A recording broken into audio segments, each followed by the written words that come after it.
Así que Romanos 10:4 dice, el fin de la ley es Cristo, el fin de la ley de nuestros deseos es Cristo, para justicia a todo aquel que cree. Cree es obediencia, a todo aquel que obedece. ¿Qué leímos en Juan? Tú amas a Cristo, cumple sus mandamientos, cumple sus leyes. Ya en esta parte del video me voy a enfocar un poquitito porque tan solo para explicar todo esto se requiere otra enseñanza de aproximadamente, diría yo, mínimo una hora. Con todos estos versículos, hermanos, con estas tres partes me quedo súper corto. Honestamente que son temas muy extensos. Y hasta de hecho me siento un poco apresurado tratando de dar la información, ¿no? Pero lo bueno que pues son videos que pueden poner pausa, pueden buscar los versículos, pueden estudiarlos por su parte. Ustedes no tienen que apresuradamente ver el video, ¿verdad? Bueno, en realidad pues me siento un poco apresurado porque quiero hacer los videos cortos para poder así mantener su atención, para que lo puedan ver en diferentes partes, pero realmente si tú amas al Señor sobre todas las cosas, si tú cumples ese primer mandamiento, que es amarás a tu Dios con toda tu mente, con toda tu fuerza, con todo tu corazón, tú vas a hacer el esfuerzo por sentarte en un lugar, por escuchar y aprender su palabra, no importa si es 5, 10, 15 minutos, 1 hora, 2 horas. Los primeros cristianos, los primeros hebreos cristianos, ellos, hermanos, hay un caso bíblico ahí que se extendió tanto una vez el sermón de Pablo que uno se quedó dormido y se cayó de allá del tercer piso, ¿verdad? Pero bueno, no tratando yo de alargar esto tanto, pues lo estoy haciendo en partes, un poco resumido, pero en realidad que estos son temas muy largos, muy extensos, profundos, que son importantísimos para nuestro crecimiento espiritual como creyentes que somos, ¿no? Que decimos de Cristo, que realmente tenemos que mostrar eso. Porque en un futuro que ya está a la mano, donde el mundo se está llenando con tanta maldad, con tanta muerte que se está viendo ya, tanta matanza entre prójimo, moreno con hispano, hermanos, la cosa está tan fea que lo que va a distinguir a los creyentes de verdad son aquellos que muestran el testimonio de Cristo, los que andan bajo su amor, bajo su ley. ¿Cómo? Bajo su ley, mostrando amor al prójimo. Va a ser notorio, hermanos, quiénes van a ser los creyentes de verdad. Porque hoy en día tú ves gente caminando en la calle y tú no puedes darte cuenta quién es un cristiano. Y antes era notorio, hasta cuando andaba un hebreo cristiano caminando, nomás con verlo se sabía quién era. Pero pues no hacer esto más largo, quiero entrar aquí en Hebreos. Bueno, voy a estar leyendo en Hebreos 9, pero antes de eso quiero leer dos preceptos, un precepto en Jeremías para poder entender a lo que el Señor hablaba, el Señor Jesucristo, cuando Él estaba en la cena, en la última cena con sus apóstoles y habló del nuevo pacto, ¿verdad? Y esa es otra de las partes en las que hay confusión dentro del mundo cristiano, ¿no? Cuando se habla del antiguo pacto y del nuevo pacto, la gente agarra sus Biblias y dicen, oh, Antiguo Testamento, oh, eso ya no, eso ya se acabó. Cristo ya lo crucificó, quedó ya crucificado, eso era para los hebreos, que eso también será un tema para otro día. Y ignoramos el Antiguo Testamento, ignoramos sus leyes, sus mandamientos, y nos encontramos realmente viviendo una vida desorientada, una vida de confusión, una vida de hipocresía, porque estamos dentro del mundo cristiano, pero cada quien sabe, ¿no? Antes de dormir, si hay paz en tu corazón o no, qué es lo que no te deja dormir, qué es lo que te tiene inquieto, ¿verdad? Qué es lo que te tiene pensando en diferentes cosas. Entonces, como el mismo Pablo dijo, como el mismo Pedro, los primeros cristianos hebreos, porque hermano, tienes que tener claro que la Biblia fue escrita por hombres hebreos. Cristo fue un hombre hebreo, israelita. Los primeros cristianos fueron todos hombres hebreos. Cuando Pedro escribió diciendo que había hombres que torcían, ¿verdad?, las escrituras, especialmente las epístolas de Pablo, pero cuando habla de las escrituras están hablando de todo el Antiguo Testamento. Todos los primeros cristianos tenían bien clarita y entendían bien toda la Torá, todo el Antiguo Testamento, todos los libros, hermanos. Hoy para nosotros la tenemos, se puede decir, un poco más fácil, porque ya tenemos toda la Biblia más un resumen que es el Nuevo Testamento. El Nuevo Testamento es prácticamente un resumen del Antiguo. Claro que ya vienen cosas más manifiestas y vienen también revelaciones como en Apocalipsis.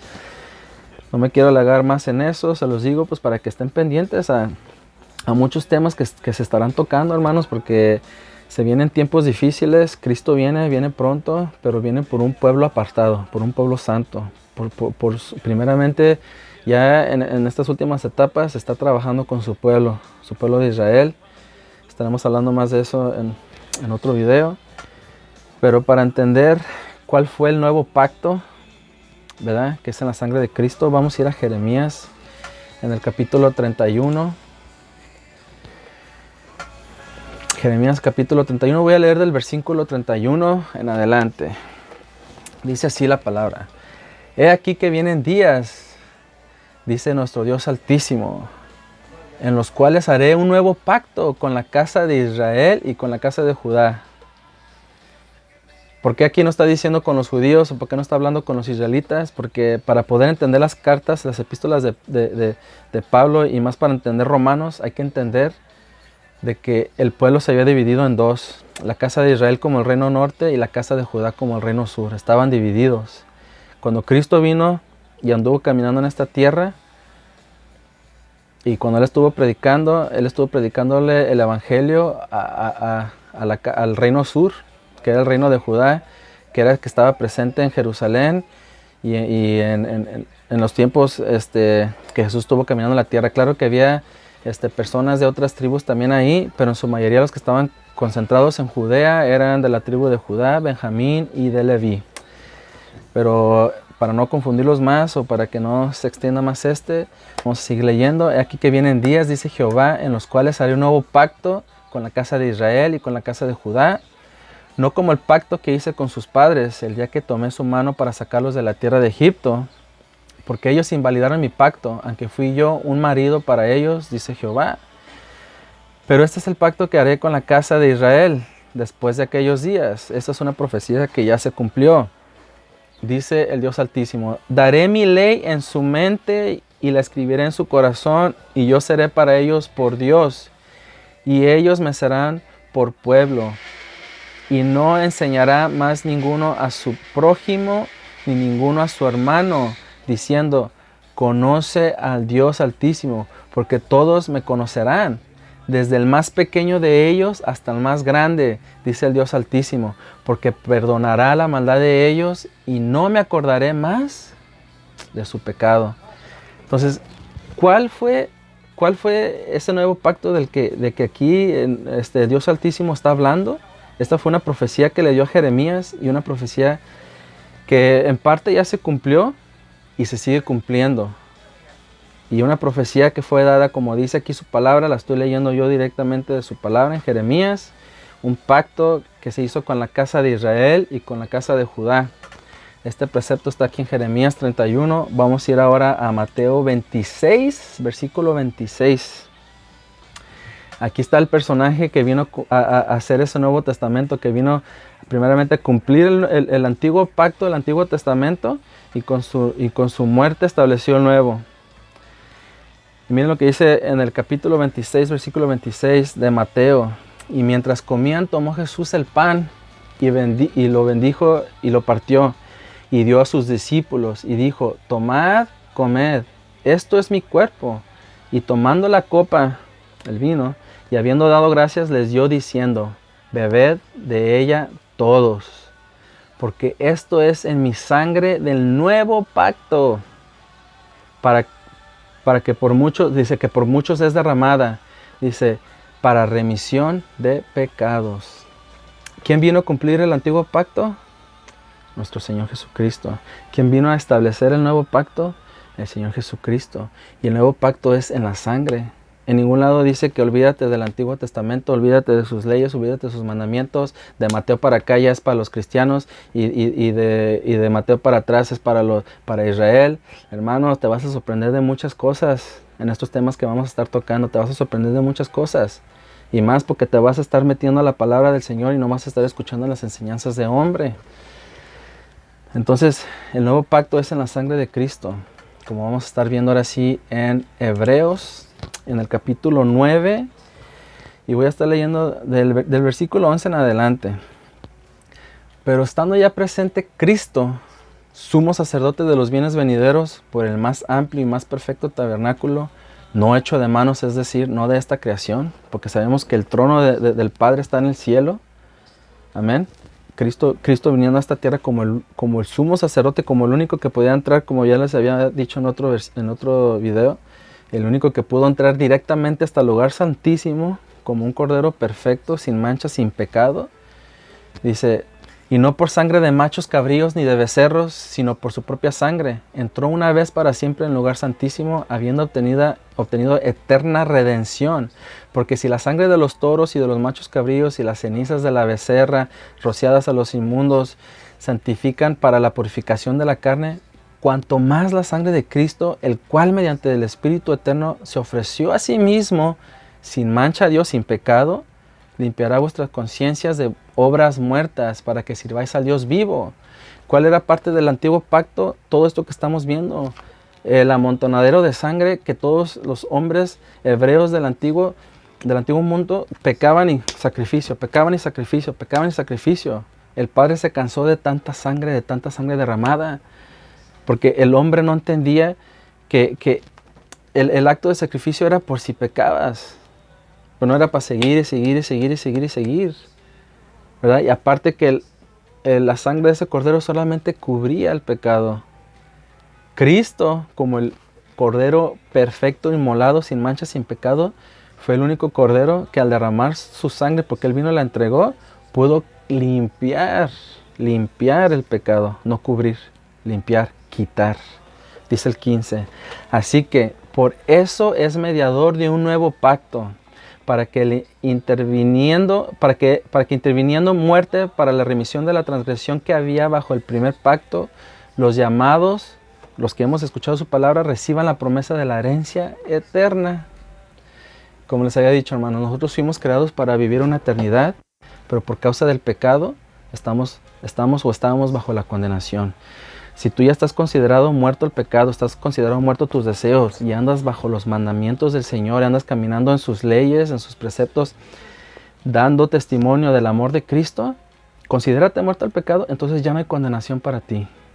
Estando tú en la corte del Señor, donde tú estabas ya condenado a muerte, ahora el Padre, el juez, ve a su Hijo como tu abogado.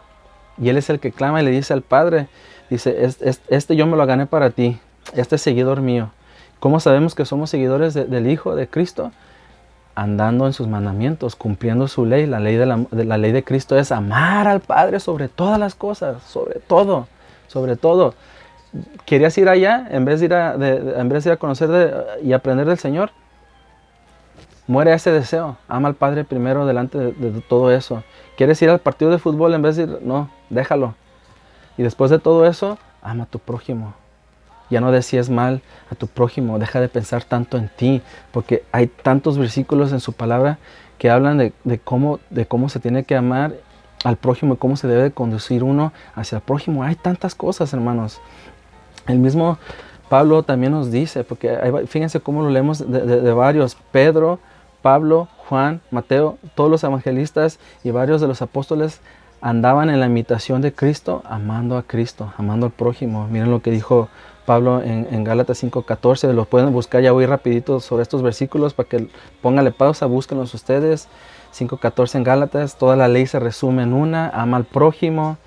Gálatas 6:2, ese no lo tengo por aquí. Dice, sobrellevad las cargas los unos de los otros y cumplir la ley de Cristo. Hermano, amigo, ¿cómo puedes llevar la carga de otro cuando no puedes con la tuya?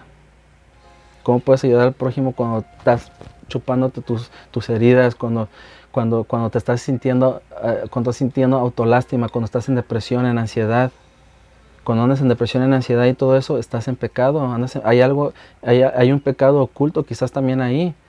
Las tribulaciones sí vienen por parte del Señor y son prueba para aumentar tu fe. Pero la ansiedad, la depresión, todo eso, el andar caminando en caminos que no son rectitud, traen consecuencia a nuestra vida. Amén. Entonces, ¿cómo saber que somos del Señor? practica la nueva ley de la nueva vida, que es amar al prójimo. Amén. El mismo Pedro en 3:8 dice, practica el amor fraternal. El amor fraternal es como si amaras a tu propio padre, a tu propia madre. Tienes que amar a tu prójimo. En 1 Corintios 10:24 dice, no busques tus propios intereses. Todo lo que hagas, hazlo pensando en el prójimo. Cuando tú logres comprender todo esto, y en vez de estar pensando solamente en ti, vas a ver qué tanto Dios bendice tu vida. Pruébalo, nomás cálale por pura fe. El mismo Pedro, en el primera de Pedro 4, capítulo 4, versículo 8, dice que el amar al prójimo cubre multitud de pecados. Y eso si lo ponemos en mente, se escucha como que pues amar al prójimo va a cubrir los pecados, pero si te pones a pensar va de la mano. Porque amando al prójimo no estás robando, no estás mintiendo, no estás adulterando, no lo estás fornicando. Entonces no estás pecando. Si tú andas en amor, si tú andas amando al prójimo, prácticamente el Señor no ve pecado en ti. Amén. Y Hebreos capítulo 13, versículos 1 al 2, también se nos dice que tenemos que practicar hospitalidad. Tenemos que ser buenos, tenemos que practicar misericordia y todo eso. ¿Por qué? Porque no se sabe, algunos de nosotros, algunos de ustedes, como lo hicieron muchos en los tiempos antes, han hospedado ángeles. Los ángeles, hermanos, tienen la capacidad de verse como humanos estando en esta tierra. Muchos de ellos quizás estando en nuestras vidas para probar nuestra fe, para aumentar nuestra fe, para ayudarnos a cómo conducirnos. Entonces hay que tener eso en mente, hay que amar al prójimo, hay que andar en rectitud y andar bien, porque nunca sabemos que la persona que podemos tener a nuestro lado es un ángel enviado por Dios. Amén. Hay que recordar que nuestra lucha no es contra humanos, no es contra carne ni sangre, sino contra las potestades que están en las regiones celestes, cosas que no podemos ver. Y si no estamos en su palabra no las podemos comprender. Para poderlas comprender tenemos que andar en nueva vida. ¿Cuál es la nueva vida? Estando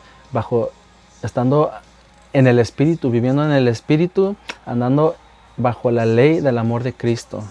Solamente así lo podemos hacer. Romanos 7:14. La ley es espiritual, mas yo soy carnal, vendido al pecado, ¿verdad? Si yo sigo andando en mis deseos, si tú sigues viviendo en yo, lo que tú quieres, de que yo yo quiero mi carro, ayúdenme, sírveme, yo quiero todo bonito, y no estás pensando en el prójimo, entonces atente a las consecuencias que están viniendo a tu vida. Pero si tú quieres que seas bien tratadito, que te tengan todo bien planchadito, tu lonchecito todo bien así, que tu mamá te atienda bien, así como tú te amas, tienes que amar a tu prójimo. Échale ganas, aplícale Filipenses 4:13. Todo se puede en Cristo que nos fortalece. Shalom.